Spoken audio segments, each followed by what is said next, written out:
The unlikely oracle of the Jurassic coast, Mary Anning and the birth of a scientific age. Imagine a world where the very shape of the earth was a mystery, where the stones beneath your feet held secrets that threatened to shatter the deepest theological beliefs, and where the most revolutionary scientist of her age was an impoverished, uneducated woman on the remote Dorset coast.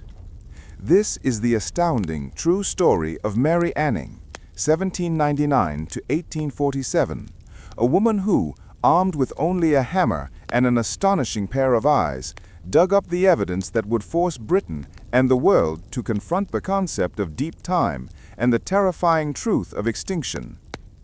Her story is not merely one of remarkable finds, but a profound indictment of a rigid class and gender hierarchy that tried desperately to bury her genius alongside the fossils she so painstakingly excavated. The Land of Ghosts. The narrative begins on the treacherous, crumbling cliffs of Lyme Regis in Dorset, a place now famed globally as the heart of the Jurassic coast, a UNESCO World Heritage Site. In the late 18th and early 19th centuries, it was a poverty-stricken seaside town, its economy precariously balanced between fishing, a modest tourist trade for taking the air, and the dangerous, volatile business of fossil hunting. Mary Anning was born in 1799 to Richard and Mary Anning, a family struggling desperately to survive. Her father, a cabinet maker by trade, supplemented their meager income by scouring the cliffs for the oddities the locals called curiosities, vertebrates, snake stones, and devil's toenails, selling them to wealthy visitors. This was a precarious existence. The cliffs were constantly collapsing, particularly after the winter storms, turning the beach into a lethal treasure trove. Mary's childhood was marked by tragedy. Of the 10 children her parents had, only she and her elder brother, Joseph, survived to adulthood. A near-death experience defined her early years. At just 18 months old, while being held by a neighbor beneath an elm tree, all 3 were struck by lightning. The 2 women perished instantly. Only the infant Mary survived, carried home apparently lifeless, only to be revived. Locals would later whisper that the lightning strike had given her an unnatural intelligence and an uncanny gift for finding the stones. Richard Anning died in 1810, leaving the family destitute and heavily indebted. The official reason for his death was consumption, but the years of scrambling over the unstable cliffs, exposed to the relentless sea air, had taken their toll. Mary, aged 11, and her mother were left with no choice but to carry on the perilous trade. The business was technically illegal, as all treasure found on the beach belonged to the lord of the manor, but necessity trumped property law. The Annings' luck turned on a fateful day in 1811. Mary was 12 then. While searching the Black Ven cliffs, her brother, Joseph, found a large, strangely formed skull protruding from the shale. Mary, returning to the site, spent months meticulously digging around the find, eventually revealing the rest of the skeleton. It was a beast unlike anything seen before, a long, serpentine body with 4 paddle-like limbs and a terrifyingly large head mounted on a short neck. They had discovered the first complete skeleton of an ichthyosaur, or fish lizard. The discovery was a sensation, but the credit, and crucially, the profit, immediately bypassed the Annings. The fossil was eventually purchased for £23, a fortune to the Annings, but a fraction of its true worth, by local collector Henry Hendley, who then sold it to a wealthy gentleman, who in turn passed it to the world of London science. When the specimen was finally unveiled and described by Sir Everard Home in the Philosophical Transactions of the Royal Society, the pinnacle of British science, Mary Anning's name was omitted entirely. The fossil was a marvel, a scientific earthquake, but the person who had found, excavated, and recognized its significance was a mere hand from the provinces. This pattern of exclusion would define Mary's career. She was deemed too low-born, too poorly educated, and critically, the wrong gender to be considered a scientist. The Geological Society of London, which governed the nascent field of paleontology, did not admit women, not even as visitors, let alone as members. The golden age of the lizard hunters. Despite the institutional snubbing, Mary continued her work with obsessive dedication. She developed techniques for fossil extraction, cleaning, and preparation that were decades ahead of her time. Her understanding of anatomy, stratigraphy, the layering of rocks, and geology was unparalleled. She could look at a tiny fragment of bone or a particular layer of rock and instantly predict where a major find would be. Her discoveries continued to redefine the natural world. 1823, the Plesiosaur. This was arguably Mary's most significant and dramatic find.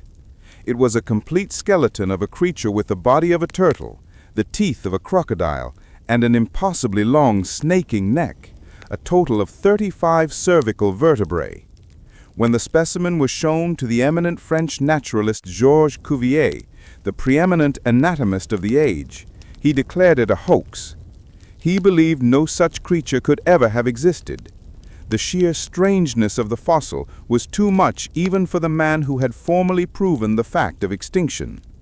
Cuvier was eventually persuaded by a committee of British geologists, and the plesiosaur was recognized as genuine. This moment, when the working-class woman from Dorset was proven right and the world's greatest scientist was proven wrong, is one of the quiet, revolutionary highlights of 19th-century science. 1828. The pterosaur. Mary discovered the first complete skeleton of a pterodactyl, later classified as Dimorphodon macronix, found outside Germany. This winged flying reptile was proof that the age of reptiles encompassed not just the sea and the land, but the very sky.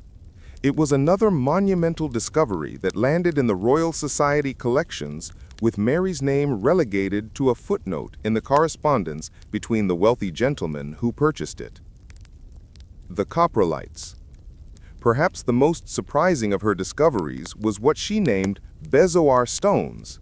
It was Mary who correctly identified these smooth, dark, often spiral-shaped stones, which were regularly found inside the abdominal cavities of the ichthyosaurs as fossilized feces, dinosaur dung. She was the first person in history to understand and prove the concept of paleodiet and fossilized droppings, earning her the rather indelicate title of the Mother of Coprolite Science. This ability to deduce complex biological and geological facts from seemingly mundane objects highlights her sheer observational brilliance. The invisible expert. By the 1830s, Mary Anning's little shop in Lyme Regis became a mandatory pilgrimage site for every serious geologist in Europe. Men of science, the clergy, the aristocracy, the wealthy amateurs, would arrive with their maps and hammers, but they would do nothing until they had consulted the unassuming woman in the apron. They needed her. Her geological map of the local strata was more accurate than any official published. Her knowledge of fossil location was unmatched, and her skill in extraction was inimitable. They bought her finds, consulted her knowledge, took her sketches, and then, invariably, went back to London and published the findings under their own names. A classic example is the story of William Buckland, the flamboyant Oxford professor and clergyman, who published the first scientific description of a dinosaur, Megalosaurus. Buckland was a regular correspondent and buyer of Mary's. He depended on her for specimens and key intellectual insights. Yet when he published, he would use phrases like, "The fossil was obtained from Miss Anning, who has an inexhaustible fund of knowledge upon the subject," a grudging compliment that framed her as a helpful laborer rather than an intellectual equal. The famous geographer and explorer, Sir Roderick Murchison, and his wife, Charlotte Murchison, herself an aspiring scientist, befriended Mary and recorded the injustice. "She is not quite refined enough for my taste," she noted, betraying the class snobbery of the time, "but her knowledge of the subject is so vast, and she is so obliging that I get over all that." Mary's greatest intellectual contributions came not from finding the bones, but from interpreting them. She realized that the giant marine reptiles she found were not scattered random fragments, but proof of entire vanished ecosystems. Her work provided the foundational evidence that underpinned Charles Lyell's Principles of Geology, and later, Charles Darwin's On the Origin of Species. Without Mary Anning's bones, the theories of geological succession and natural selection would have been significantly delayed. Struggle and recognition. Mary's life was a constant battle against financial ruin. The fossil trade was cyclical. Storms uncovered treasures, but also destroyed her livelihood and put her life in danger. She once wrote, "I am sure the world has used me very hardly." She never married. Her love affair was with the cliffs, and the men who valued her work often only valued the objects she produced.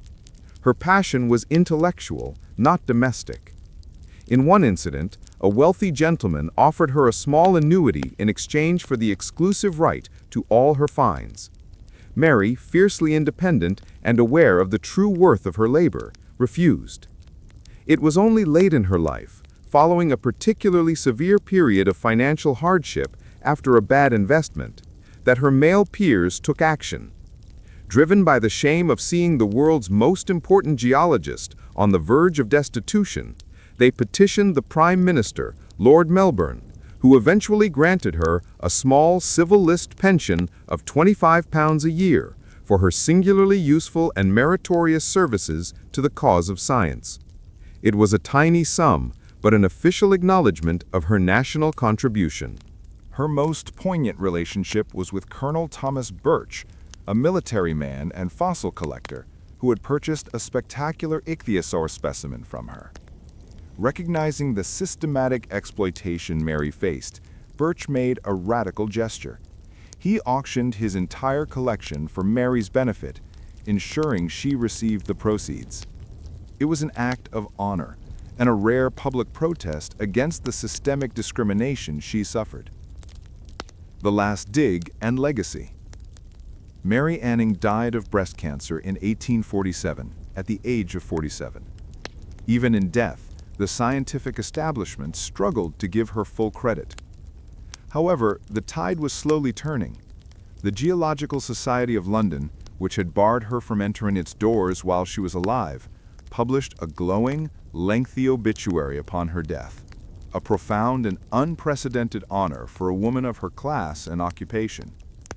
The obituary ended with the famous line, "By her unwearied researches, she has been instrumental in bringing to light many of the astonishing facts with respect to the former condition of the Earth."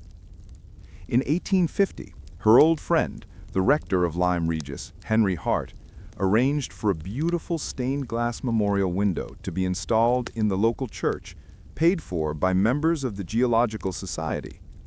The inscription finally declared what the men of science had so often refused to admit, that she had been a pioneering force. Mary Anning's legacy is vast and often distilled into a simple, rhyming tongue twister. She sells seashells by the seashore. The shells she sells are surely seashells.